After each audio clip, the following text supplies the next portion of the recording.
The draft night was supposed to be golden. Shedeur Sanders, the electrifying Colorado quarterback, had polished up every metric. His footwork, his poise, his arm, and that spark, that unteachable confidence that separated stars from shadows. But the first round came and went. Then the second. By the third round, the cameras stopped panning to him. By the fourth, ESPN had shifted focus entirely. Shedeur Sanders, Coach Prime's own flesh and blood, went undrafted.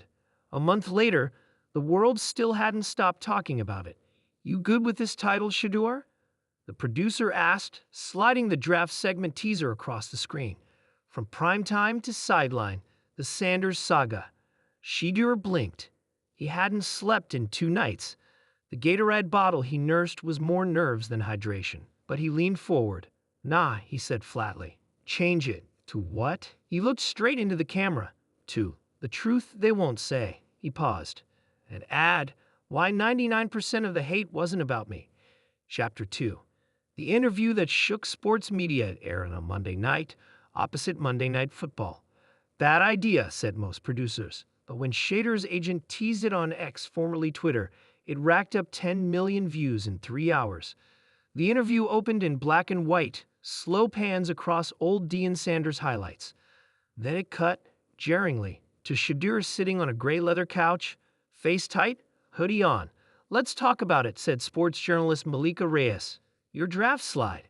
The narrative has been wild. Entitlement. Cocky. Coach's son bias. Even locker room whispering. What's your truth?" Shedeur inhaled deeply. "They hated me," he said. "But not because of me, because of him." "You mean Coach Prime, your father?" He nodded slow. "He painted a target on my back, unknowingly. Or maybe he knew. Maybe he thought I was ready for it." The camera zoomed slightly.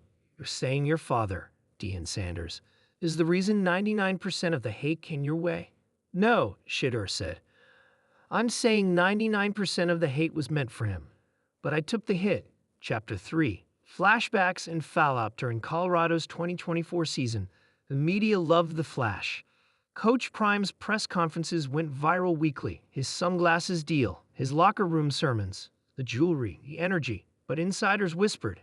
NFL scouts weren't impressed. They saw undisciplined defense, offensive line disasters, and a QB who, though talented, was constantly under pressure. "He's great," one scout reportedly said, "but he's playing in his dad's video game, not a system." Shedeur started noticing it late in the season.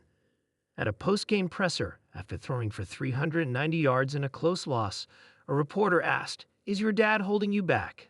That was the first time he froze. Chapter 4. Behind the scenes in the interview, Shedeur didn't hold back. "I remember walking into a pre-draft interview with one team. First thing the GM says, 'You bring the circus too.' I didn't know what he meant. Then he showed me a TikTok of my dad dancing before kickoff." He paused. "I ain't bring that. I brought work. I brought hours of film, bruised ribs, comeback wins. But every room I walked into, it was prime this, prime that." "You sound angry," Malika said. "I'm not angry," Shedeur replied. "I'm tired. Tired of carrying a name that means spotlight but also hate." Chapter 5. Coach Prime responds. Deion Sanders did not stay silent. The next day, he posted a short video, no filters. Just him in a quiet office. He stared into the camera. "I ain't perfect," he said. "But every single thing I did was to protect and promote my sons.